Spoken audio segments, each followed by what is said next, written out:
ഫയറിനെ പറ്റി മനസ്സിലാക്കിയതിന് ശേഷം പിന്നെ നമ്മൾ അറിയേണ്ട കാര്യം എന്ന് പറഞ്ഞാൽ ഫയറിൻ്റെ ഡിറ്റക്ഷനും അതിൻ്റെ പ്രൊട്ടക്ഷനും വേണ്ടിയുള്ള പാർട്ട്. അപ്പോൾ ഫയർ ഡിറ്റക്ഷൻ എന്ന് പറഞ്ഞു കഴിഞ്ഞാൽ ഫയറിൻ്റെ ഒരു ഉത്ഭവം വരുമ്പോഴോ സ്മോക്ക് ആകുമ്പോഴോ അല്ലെങ്കിൽ ഹൈ ടെമ്പറേച്ചർ ആകുമ്പോഴോ അത് മനസ്സിലാക്കിക്കൊണ്ട് അതിനെ കെടുത്താൻ വേണ്ടിയുള്ള നെക്സ്റ്റ് സ്റ്റെപ്പ് അല്ലെങ്കിൽ ആൾക്കാരെ അലർട്ട് ചെയ്യാനുള്ള ഒരു പരിപാടി ചെയ്യുന്ന ഒരു പാർട്ടാണ് ഫയർ ഡിറ്റക്ഷൻ ആക്ടിവേഷൻ എന്ന് പറഞ്ഞ പാർട്ട് തന്നെ.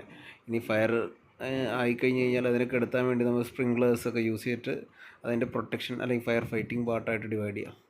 അപ്പോൾ ആ ഒരു സംഭവമാണ് ഇതിൽ കാണിച്ചേക്കുന്നത്. നമ്മളിതിൽ ഫയർ അലാം സിസ്റ്റം എന്താണെന്ന് ഒരു ഐഡിയ കിട്ടാനാണ് നോക്കുന്നത്. അപ്പോൾ അതിന് പല പാർട്സായിട്ട് ഡിവൈഡ് ചെയ്യാം. അപ്പോൾ അതിൽ ബേസിക്കലി അതിൽ ഡിറ്റക്റ്റ് ചെയ്യും ഫയർ ഉണ്ടോ എന്നുള്ളത്, എന്നിട്ട് അതിനെ കൺട്രോൾ ചെയ്യാനുള്ള നടപടികൾ സ്വീകരിക്കുന്നതിൻ്റെ കൂട്ടത്തിൽ നോട്ടിഫൈ ചെയ്യും. അതായത് അവിടുത്തെ ആൾക്കാർക്ക് രക്ഷപ്പെടാനോ അല്ലെങ്കിൽ അവരെ അലർട്ട് ചെയ്യാനുള്ള ഒരു പരിപാടിയും കൂടി ഇതിൻ്റെ അകത്ത് ചെയ്യും. അപ്പോൾ ഇതിൽ ഏറ്റവും ഇമ്പോർട്ടൻ്റ് ആയിട്ടുള്ള ഒരു ഘടകം എന്ന് പറഞ്ഞു കഴിഞ്ഞാൽ ഫയർ അലാം കൺട്രോൾ പാനൽസാണ്. ഇവനാണ് brain of this detection system. ഇതിൻ്റെ ഒരു തലച്ചോർ ഫയർ അലാം കൺട്രോൾ പാനലാണ്, FACP എന്ന് ഷോർട്ട് ഫോമായിട്ട് വിളിക്കുന്നു. അപ്പോൾ ഈ ഫയർ അലാം കൺട്രോൾ പാനലിൻ്റെ അകത്തേക്ക് നമുക്ക് പല ഇൻപുട്ടുകളും കിട്ടും. അത് പ്രകാരമാണ് അത് വർക്ക് ചെയ്യുന്നത്. അതായത് അതിൻ്റെ അകത്തേക്ക് പല പല ഡിവൈസസ് കണക്റ്റഡ് ആണ്. ഉദാഹരണത്തിന് ഇപ്പോൾ ഈ ഒരു ഫിഗറിൽ കാണിച്ചിരിക്കുന്നതിൽ smoke detector, heat detector, manual pull station, അങ്ങനെ പല സാധനങ്ങളും ഇതായിട്ട് കണക്ട് ചെയ്തിട്ടുണ്ട്. ഇതിനെല്ലാം ഇനിഷ്യേറ്റിംഗ് ഡിവൈസസ് എന്ന് വിളിക്കും. കാരണം സ്മോക്ക് ഡിറ്റക്ടേഴ്സ് ആയിരിക്കും പുക വരുന്നുണ്ട് കാര്യങ്ങൾ അറിയുന്നത്, ഹീറ്റ് ഡിറ്റക്ടറായി ഹൈ ടെമ്പറേച്ചർ അറിയുന്ന കേസുകൾ വരുന്നത്. പിന്നെ ഇത് അതേപോലെ വാട്ടർ ഫ്ലോ സ്വിച്ച് അങ്ങനെയുള്ള കാര്യങ്ങളെല്ലാം ഫർദർ നമ്മൾ ഡിസ്കസ് ചെയ്യും. അപ്പോൾ അങ്ങനെയുള്ള സാധനങ്ങളാണ് ഇനിഷ്യേറ്റിംഗ് ഡിവൈസ് എന്ന് വിളിക്കുന്നത്. അപ്പോൾ ഇത് വന്നു എന്നറിയുമ്പോൾ നമ്മൾ അവിടെ ആ ഒരു പർട്ടിക്കുലർ ബിൽഡിങ്ങിലിരിക്കുന്ന യൂസേഴ്സിനെ അലർട്ട് ചെയ്യാൻ വേണ്ടിയാണ് നമ്മൾ ബസ്സേഴ്സ്, ബെൽ, സ്റ്റോപ്പ് എന്നൊക്കെ പറയുന്ന സാധനങ്ങൾ യൂസ് ചെയ്യുന്നത്. ഇതുകൂടാതെ അവിടുത്തെ സ്മോക്കിനെ എത്രയും പെട്ടെന്ന് പുറന്തള്ളാനും അല്ലെങ്കിൽ അത് സ്മോക്ക് സ്പ്രെഡിങ് വഴി ആൾക്കാരുടെ അപായങ്ങളും ഹീറ്റിനേക്കാളും ഉപരി സ്മോക്ക് സ്പ്രെഡ് ചെയ്ത് ആൾക്കാരത് ശ്വസിച്ചുള്ള ഇഷ്യൂസ് ഒഴിവാക്കാൻ വേണ്ടി നമ്മൾ പല ഫാൻ പോലത്തെ അല്ലെങ്കിൽ HVAC സിസ്റ്റത്തിലെ പല സാധനങ്ങളും ഓഫ് ചെയ്യുകയും ഓണാക്കുകയൊക്കെ ചെയ്യുന്നുണ്ട്. അപ്പോൾ അങ്ങനെയുള്ള കാര്യങ്ങളാണ് ഓക്സിലറി ഡിവൈസസ് എന്ന് പറഞ്ഞ പാർട്ടിൽ വരുന്നത്. Smoke control system, food separation system, അങ്ങനെ പല സാധനങ്ങൾ അതിൻ്റെ അകത്ത് വിടുന്നതാണ്. എലിവേറ്റർ റീകോൾ, നമ്മുടെ ലിഫ്റ്റൊക്കെ in case of fire do not use elevators എന്നൊക്കെ പറഞ്ഞാൽ നമ്മൾ പല സ്ഥലത്ത് എഴുതി വെച്ചേക്കുന്നതാണ്. അപ്പോൾ ലിഫ്റ്റെല്ലാം ഏറ്റവും ഗ്രൗണ്ട് ഫ്ലോറിലേക്ക് വന്ന് തന്നെ നിൽക്കുന്ന പരിപാടികളെല്ലാം എല്ലാത്തിൻ്റെ കൺട്രോൾ ഈ ഫയർ അലാം കൺട്രോൾ പാനലാണ്. അപ്പോൾ അതിനൊരു പവർ സോഴ്സ് ഉണ്ടാവും, ഒരു പ്രൈമറി പവർ സോഴ്സ് ഉണ്ടാവും. അതുകൂടാതെ അത് ബാറ്ററി ബാക്കപ്പ് അല്ലെങ്കിൽ UPS ബാക്കപ്പ് ഒക്കെ ഉള്ളതായിരിക്കും. അപ്പോൾ ഫയർ അലാം കൺട്രോൾ യൂണിറ്റ് എന്നും വേണമെങ്കിൽ പറയാം. അതിനാണ് ബ്രെയിൻ ഓഫ് ദ സിസ്റ്റം എന്ന് പറയുന്നത് ഫയർ അലാം കൺട്രോൾ പാനലിൻ്റെ.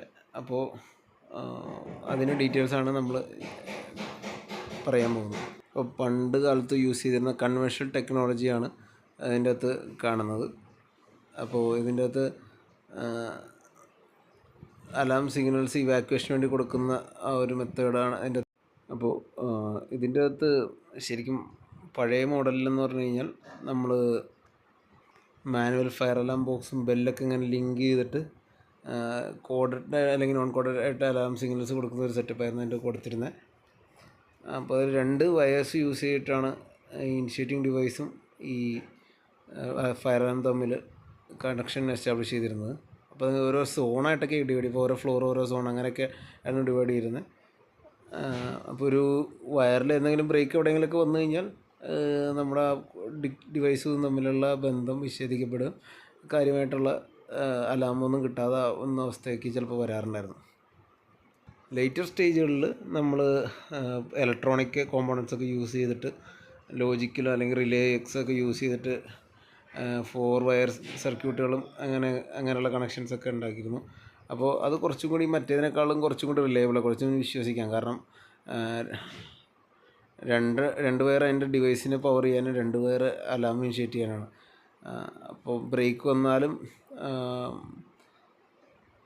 നമുക്ക് പ്രശ്നം ഉണ്ടാവില്ലായിരുന്നു. ഇത് മറ്റേതിലൊക്കെ ബ്രേക്ക് വന്നു കഴിഞ്ഞാൽ നമുക്ക് പിന്നെ കിട്ടില്ല, അലാം കിട്ടില്ല പിന്നെ. അപ്പോൾ നമുക്ക് പഴയത് റീപ്ലേസ് ചെയ്യാൻ പുതിയതിൽ ഇൻ്റർഫേസിങ് മോഡ്യൂൾസൊക്കെ വെച്ച് റീപ്ലേസ് ചെയ്യാനും സോഫ്റ്റ്വെയർ വെച്ച് കമ്മ്യൂണിക്കേറ്റ് ചെയ്യാനുള്ള ഓപ്ഷൻസൊക്കെ ഇപ്പോൾ അവൈലബിൾ ആണ്. ഇപ്പോൾ ഏറ്റവും ലേറ്റസ്റ്റ് ടെക്നോളജിയിൽ നമ്മൾ മൈക്രോ പ്രോസസ്സർ, സോഫ്റ്റ്വെയർ അതെല്ലാം യൂസ് ചെയ്തുകൊണ്ടുള്ള ഒരു അഡ്രസ്സബിൾ ഇൻ്റലിജൻ്റ് ആയിട്ടുള്ള ടൈപ്പ് ഫയർ പാനൽസാണ്, FACPs ആണ് യൂസ് ചെയ്യണത്. അപ്പോൾ ഇത് പല രീതിക്ക് നമുക്ക് യൂസ് ചെയ്യാം. എത്ര വലിയ ടൈപ്പ് സാധനമാണെങ്കിലും നമുക്ക് യൂസ് ചെയ്യാം. അപ്പോൾ ഇതിൽ ഈ ബ്രേക്കേജൊക്കെ വന്നു കഴിഞ്ഞാൽ പെട്ടെന്ന് മനസ്സിലാക്കി അവിടെ അങ്ങനെ ബ്രേക്കേജ് വന്നിട്ടുണ്ടെന്നുള്ള കാര്യങ്ങളും കൂടി ഇതിൻ്റെ കൂട്ടത്തിൽ മനസ്സിലാക്കാനുള്ള ഓപ്ഷൻസൊക്കെ അവൈലബിൾ ആണ്. അപ്പോൾ ഒരു ഫയർ അലാം പാനലിലേക്ക് പല പല കാര്യങ്ങൾ കണക്ട് ചെയ്യാനുള്ള ഓപ്ഷൻസ് ഉണ്ട്. റിമോട്ട് അനൗൺസിയേറ്റർ, റിലേസ്, അങ്ങനെ പല പല സാധനങ്ങൾ നമുക്ക് കണക്ട് ചെയ്യാം. പ്രിൻറ്റേഴ്സ്, ഇതിൽ സ്മോക്ക് ഡിറ്റക്ടർ, ഹീറ്റ് ഡിറ്റക്ടർ, അതുപോലെ വാട്ടർ ഫ്ലോ സ്വിച്ച്, ഇപ്പോൾ നേരത്തെ പറഞ്ഞതിൻ്റെ ഒരു പിക്ടോറിയൽ റെപ്രസെൻറ്റേഷനും കൂടിയാണത്. അപ്പോൾ ഇതൊക്കെയാണ് ഇതിൽ ബേസിക്കലി കണക്ട് ചെയ്യാൻ പോകുന്നത് എന്നുള്ളൊരു കാര്യമാണ് നമ്മൾ മനസ്സിലാക്കേണ്ടത്. ഈ ഫയർ അലാം പാനലിൽ ഇതുപോലത്തെ alarm active outside door, corridor, east wing എന്നൊക്കെ പറഞ്ഞ് അങ്ങനെ നമ്മുടെ ഏരിയ സ്പെസിഫൈ ചെയ്യാൻ പാകത്തിനുള്ള ഇതാണ് ഇപ്പോഴത്തെ ലേറ്റസ്റ്റിൽ വരുന്നത്. നമ്മളത് പ്രോപ്പർലി പ്രോഗ്രാമും കാര്യങ്ങളൊക്കെ ചെയ്യണം. അപ്പോൾ ഏത് ഡിവൈസ് ആക്ടിവേറ്റ് ആയില്ല. അപ്പോൾ ചിലപ്പോൾ കേസിൽ മാനുവൽ കോൾ പോയിൻ്റ് പോലത്തെ ഡിവൈസ് ആയിരിക്കും, ചിലപ്പോൾ സ്മോക്ക് ഡിറ്റക്ടേഴ്സ് ആയിരിക്കും, ചിലപ്പോൾ ഫ്ലോ സ്വിച്ചൊക്കെ ആയിരിക്കും. ഏത് ആക്ടിവേറ്റ് ആയാലും അതിങ്ങനെ ഇതിൻ്റെ അകത്ത് ഡിസ്പ്ലേ ആണ്. ഈ ഫയർ അലാം എന്ന് പറഞ്ഞ് കാണിക്കാനുള്ള ഓപ്ഷൻസാണ് ഇപ്പോഴത്തേലുള്ളത്. അപ്പോൾ ചിലത് എന്തെങ്കിലും വിച്ഛേദിക്കപ്പെട്ടാൽ അതും സൂപ്പർവൈസർ സർക്യൂട്ടുണ്ട്. അപ്പോൾ അത് ഇങ്ങനെ വിച്ഛേദിക്കപ്പെട്ടു എന്നുള്ള കേസുകളും കൂടി അറിയിക്കാനുള്ള കാര്യങ്ങൾ ഇതിൻ്റെ അകത്തുണ്ട്. അപ്പോൾ അങ്ങനെ പല ഓപ്ഷൻസ് ഉണ്ട്. എന്തെങ്കിലും ഫാൾട്ടുകൾ ഉണ്ടെങ്കിൽ ആ ഒരു കേസ് ട്രബിൾ എന്ന് പറഞ്ഞ് കാണിക്കാൻ വേണ്ടി. അപ്പോൾ ഫാൾട്ടിനെ നമ്മൾ തെറ്റിദ്ധരിക്കപ്പെടാൻ പാടില്ലല്ലോ. അപ്പോൾ ഏത് സ്മോക്ക് ഡിറ്റക്ടറിലാണെന്നൊക്കെ ഉള്ള കാര്യങ്ങൾ കൃത്യമായിട്ട് അതിൻ്റെ അകത്ത് കിട്ടും. ചിലപ്പോൾ പൊടി പിടിച്ചൊക്കെ സ്മോക്ക് ഡിറ്റക്ടേഴ്സിന് ഇഷ്യൂസ് വരാം. എന്തെങ്കിലും വയറിൻ്റെ ബ്രേക്കേജോ വയർ ഷോർട്ടിങ്ങോ സംഭവിച്ചാൽ അതിൻ്റെ റിലേറ്റഡ് ഗ്രൗണ്ട് ഫാൾട്ട് എന്ന് പറഞ്ഞ അലാംസും അടിക്കാറുണ്ട്. അപ്പോൾ അതെല്ലാം ഇതിൻ്റെ അകത്ത് കാണിച്ചിട്ടുണ്ട്. ട്രബിൾ എന്ത് ടൈപ്പാണെന്നൊക്കെ ഉള്ളതും കൂടി ആണ് ഇതിൻ്റെ അകത്ത് നിന്ന് മനസ്സിലാക്കാൻ പറ്റുന്നത്. പിന്നെ മൾട്ടിപ്പിൾ ഡിറ്റക്ടേഴ്സിന് എന്തെങ്കിലും സർവീസുകൾ ആവശ്യമുണ്ടെങ്കിൽ അതിൻ്റെ സർവീസ് ഡിറ്റക്ടർ എന്നൊക്കെ പറഞ്ഞുള്ള പാർട്ടും കൂടി ഇതിൻ്റെ അകത്ത് ഇങ്ങനെ തെളിഞ്ഞ് കിട്ടും. അപ്പോൾ അങ്ങനെ വേരിയസ് ഓപ്ഷൻസാണ് ഇതിൻ്റെ അകത്തുള്ളത്. ചില കേസുകളിൽ നമുക്ക് അലാം നമ്മൾ ഡിറ്റക്ട് ചെയ്തു, കാരണം ഡിറ്റക്ട് ചെയ്തിട്ട് നമുക്ക് വേണമെങ്കിൽ സൈലൻസ് ചെയ്യാനുള്ള ഓപ്ഷനുണ്ട്. സൈലൻസ് സിഗ്നൽ എന്ന് പറഞ്ഞു കൊടുത്താൽ അപ്പോൾ നമ്മൾ അക്നോളജ് സിഗ്നൽ കണ്ടു, അല്ലെങ്കിൽ അക്നോളജ് എന്ന് പറഞ്ഞാൽ ആ ഒരു പാർട്ട് അതിന് വേണ്ടിയുള്ള ഓപ്ഷൻസും ഉണ്ട്. അത് ഡിപ്പെൻസ് കേട്ടോ, ഓരോ ടൈപ്പ് ഓഫ് FACP അനുസരിച്ചിരിക്കും. നമുക്ക് വേണമെങ്കിൽ അലാം റീസെറ്റ് ചെയ്യാനുള്ള ഓപ്ഷൻസ് ഉണ്ട്. അപ്പോൾ ആ ടൈമിൽ റീസെറ്റ് എന്ന് പറഞ്ഞാൽ LED ഫ്ലാഷ് ചെയ്യും. അപ്പോൾ എല്ലാ സർക്യൂട്ടും ബാക്ക് ടു നോർമൽ അതാവും. ഇൻ കേസ് ഡിറ്റക്ഷൻ വീണ്ടും വരുവാണെങ്കിൽ വീണ്ടും വരും, അതിൻ്റെ അകത്ത് അലാം വരും. അപ്പോൾ നമ്മളിപ്പോൾ ഫാൾസ് അലാമോ അല്ലെങ്കിൽ എന്തെങ്കിലും ചെക്കിങ്ങിന് വേണ്ടി ചെയ്തിട്ട് നമുക്ക് റീസെറ്റ് ചെയ്യാനുള്ള ഓപ്ഷനൊക്കെയാണ്. പിന്നെ ചില കേസുകളിൽ സേഫ്റ്റി ഡ്രിൽസൊക്കെ ചെയ്യുന്ന ടൈമിൽ നമ്മൾ ഡ്രിൽ എന്ന് പറഞ്ഞാൽ ഒരു മോഡിൽ ആക്ടിവേറ്റ് ചെയ്തിട്ട് ഓഡിബിൾ ആൻഡ് വിസിബിൾ സിഗ്നൽസ് മാത്രം ആക്ടിവേറ്റ് ചെയ്യുന്ന രീതിയിലാണ് ചെയ്യുന്നത്.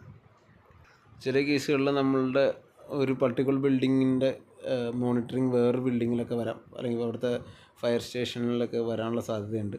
അപ്പോൾ അങ്ങനെയുള്ള കേസുകളിൽ നമുക്ക് റിമോട്ട്ലി കൺട്രോൾ ചെയ്യാം. ആ ഒരു പർട്ടിക്കുലർ മെയിൻ സ്റ്റേഷനിൽ നിന്ന് ഡിസ്കണക്ട് ചെയ്യാനോ അല്ലെങ്കിൽ